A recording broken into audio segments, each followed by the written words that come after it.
All right, so this question here, this is an equilibrium question as well, because you have an equilibrium equation. Where's my pen? Right here, equilibrium equation. So it's going both ways.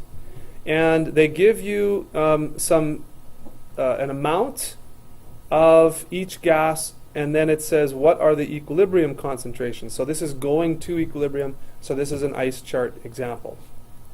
Now the difference with this one is the first sentence here says 0.25 moles of each gas, reactants, and products is placed in a 1 liter flask. So initially we have a little bit of everything. That's different than what we've been doing so far.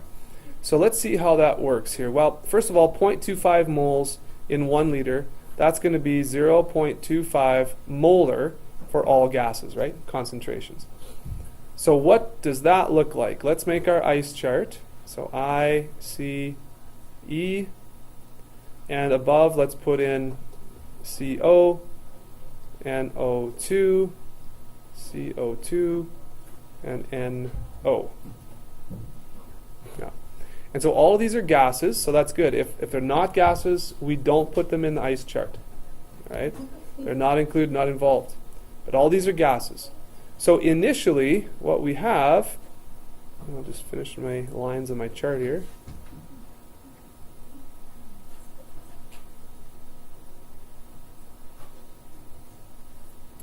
Okay, so initially what we have is 0.25 molar of each gas.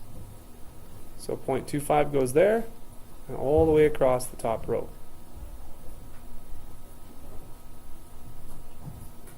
Now you might be thinking, okay, I really don't get this now because it looks like that should be at equilibrium. They're all the same. That looks pretty equal and balanced to me. But what you have to remember, it's not the amounts that are balanced at equilibrium. It's the forward and reverse reaction rates, right?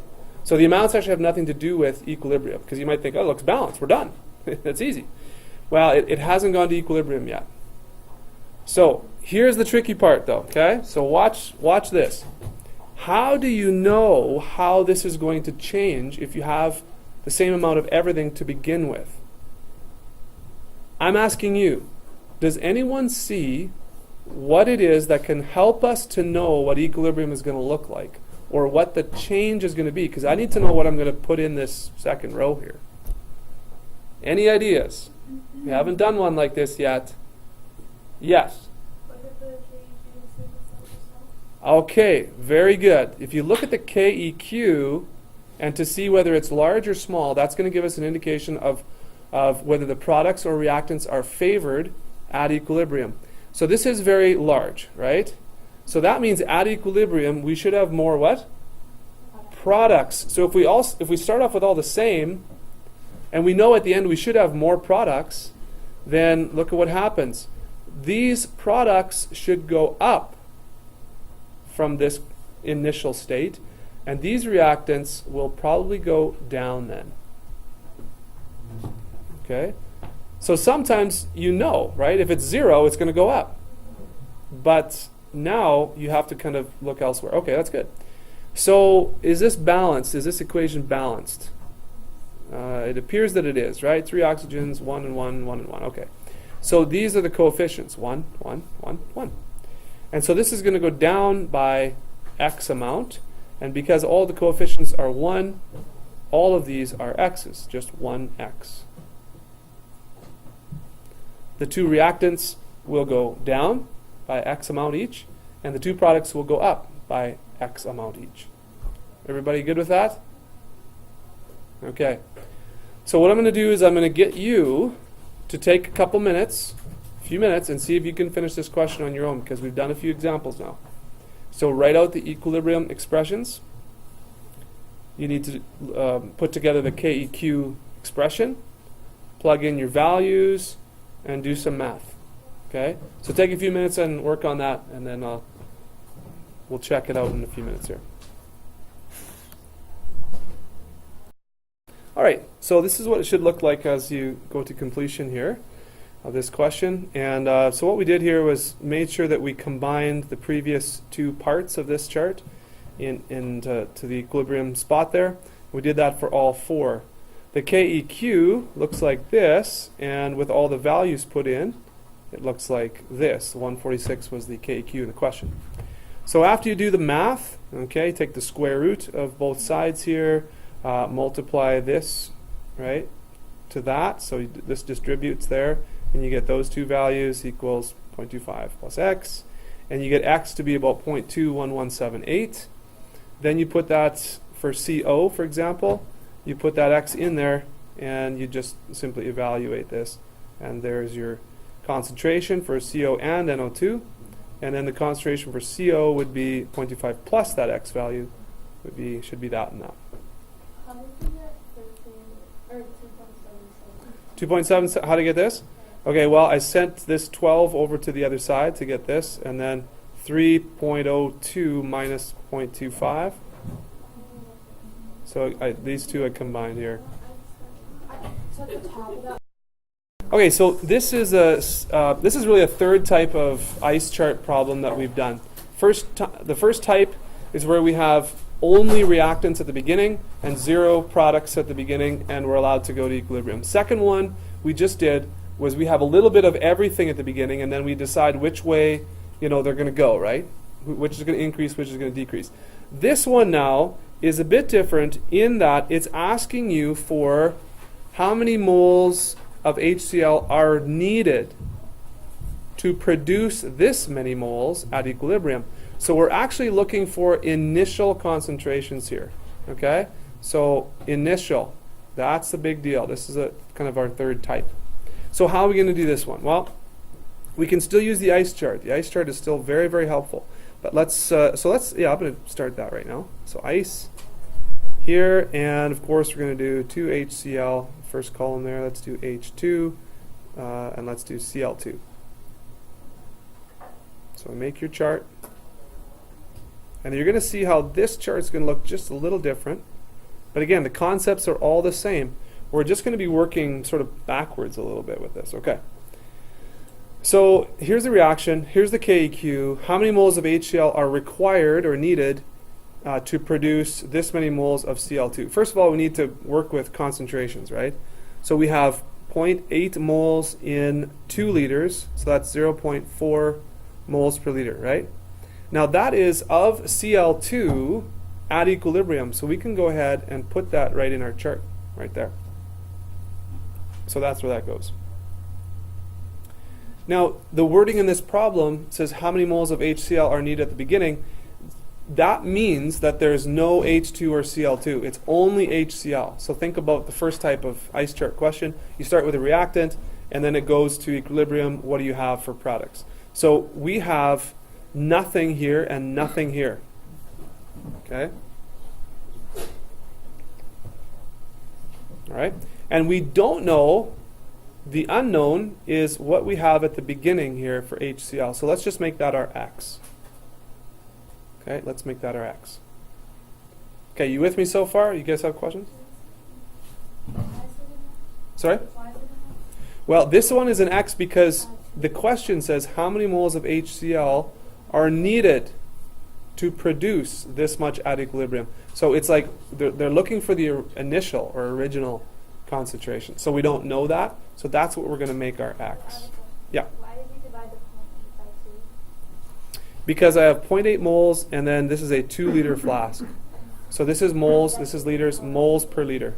So that's moles, and this is liters. Okay, to find concentration. Good. Any other questions so far? Those are good. Important that you ask. All right. I'm gonna. Does anyone see one of these spaces in the ice chart that we can fill right away that you know of? C. Sorry. Okay, we're going to work on C in a bit. What's happened to the chlorine, though?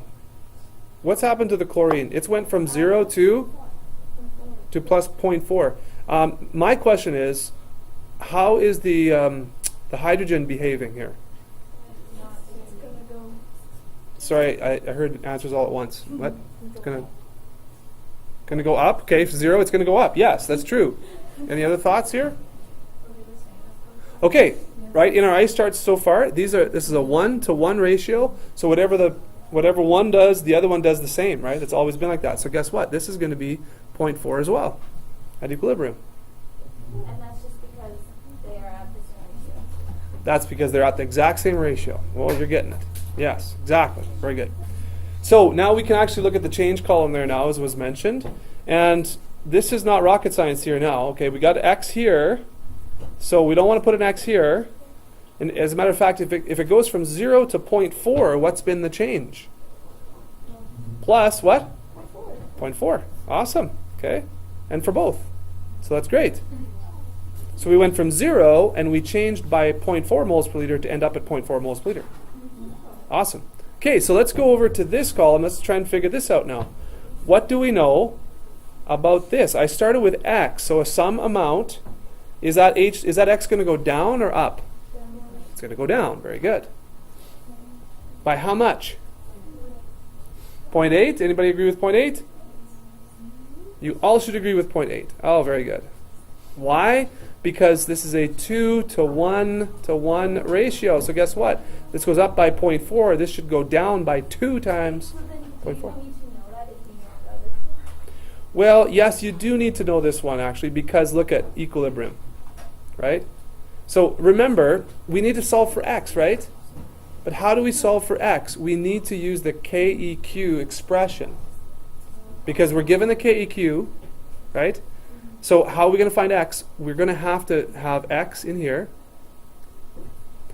because we can only use this row for the KEQ expression. Because remember, KEQ is concentrations at equilibrium.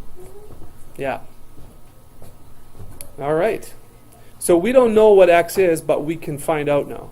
So KEQ equals, what is that? Concentration of H2 times concentration of Cl2, those are to the power of 1 and 1, divided by concentration HCl squared. All right, so now I just fill everything in, which 12 times 10 to the negative 2 is going to be 0.12 equals, oh, the top ones are 0.4 each, so that's 0.4 squared. You see that? Again, I'm grabbing these from the equilibrium row. And down here I have x minus 0.8 squared. Okay? So we see the squared on the top and the bottom here, so we know that we can do this. Take the square root of both sides. What's the square root? 0.12. 0.3464. That's going to be a 0.4 on top, and an x minus 0.8 on the bottom. So now, just like last time, we multiply that binomial there by this number and so on, and we solve for x. Okay, so good. After we've done some math work there, now I know what x is. And guess what? I don't really have to plug anything into anything, because what I'm asked for in the question is x. So your final answer here is 1.95. You can just say, oh, sorry, what? Moles. Oh, it does say moles. Right. You're right. So 1.95 moles times what? How many liters? 2 will equal, what's that? 3.9 something times 2. 3.9095. Right, so you're right. This was concentration, and the question, yeah, right. Forgot the question asked for moles. So times 2 equals, where was it again? 3.9. So you can round to 3.9 moles. And this is supposed to be a capital M there, times 2 liters.